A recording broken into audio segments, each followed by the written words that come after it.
Hi, this is Mark Serwotka, the General Secretary of PCS, bringing you our latest weekly update on what the union's been doing on your behalf, specifically around the coronavirus pandemic, but also our national claim on pay, pensions and redundancy. First of all, again, it is the unfortunate reality that I need to start this video by saying in the past week, we have seen many thousands more deaths across the UK, and sadly they have included, again, quite a number of PCS members. I want to pay my condolences on behalf of the union to all the colleagues and families and friends of those who've sadly passed away, and indeed those who are currently suffering with the illness. Now, next Tuesday at 11 o'clock in the morning, there will be a minute silence for the International Workers' Memorial Day. And PCS is supporting other unions in trying to ensure this year, that day, marks our show of respect and solidarity with all those colleagues who have sadly passed away.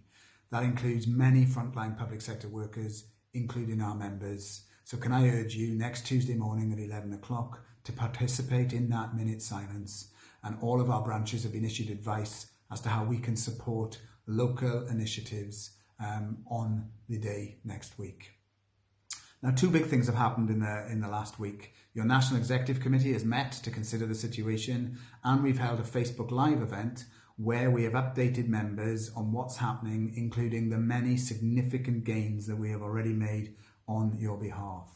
Now, let me update you where we are. On our national claim on pay and pensions and redundancy, we have been told that Michael Gove, the Minister, is writing to the union, and we are expecting that letter in the next day or so.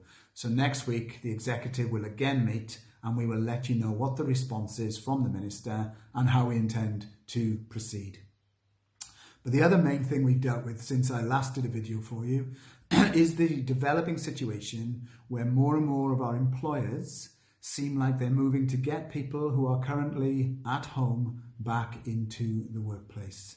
So we've met the Cabinet Office twice in this past week, and I can tell you we have now received correspondence from them telling us what their position is. So let me first of all say what the union have argued. We believe that with the Prime Minister and his team telling us every day that the safest way to defeat the virus and protect lives is for people to stay at home, is our number one priority, is until the national lockdown ends. Not only should all those of you who are currently at home stay at home, but the many thousands of you in departments like DWP, in the prison service and in the Ministry of Justice, you should also be able to do more and more of your work from home.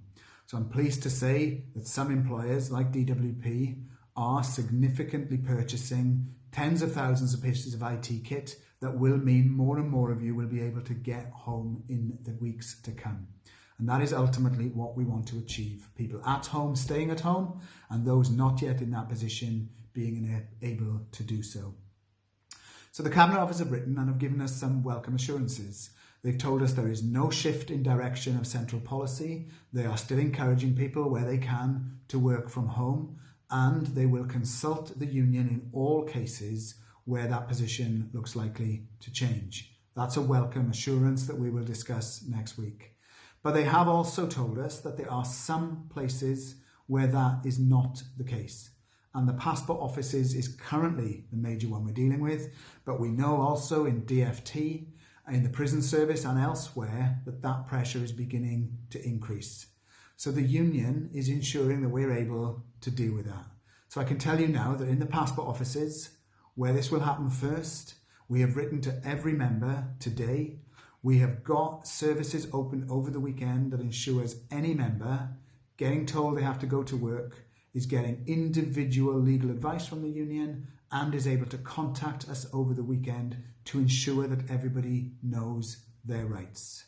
It's important, therefore, anyone watching this in this position contacts the union so we can advise you what we think your legal rights are and what you should consider before you make any decision. In the rest of the union, as this situation unfolds, the NEC meeting next week will mean we'll be able to be in the same position to issue individual legal advice, but to also ensure we can support those of you genuinely concerned and try to ensure we do what we can to persuade employers not to go down this route.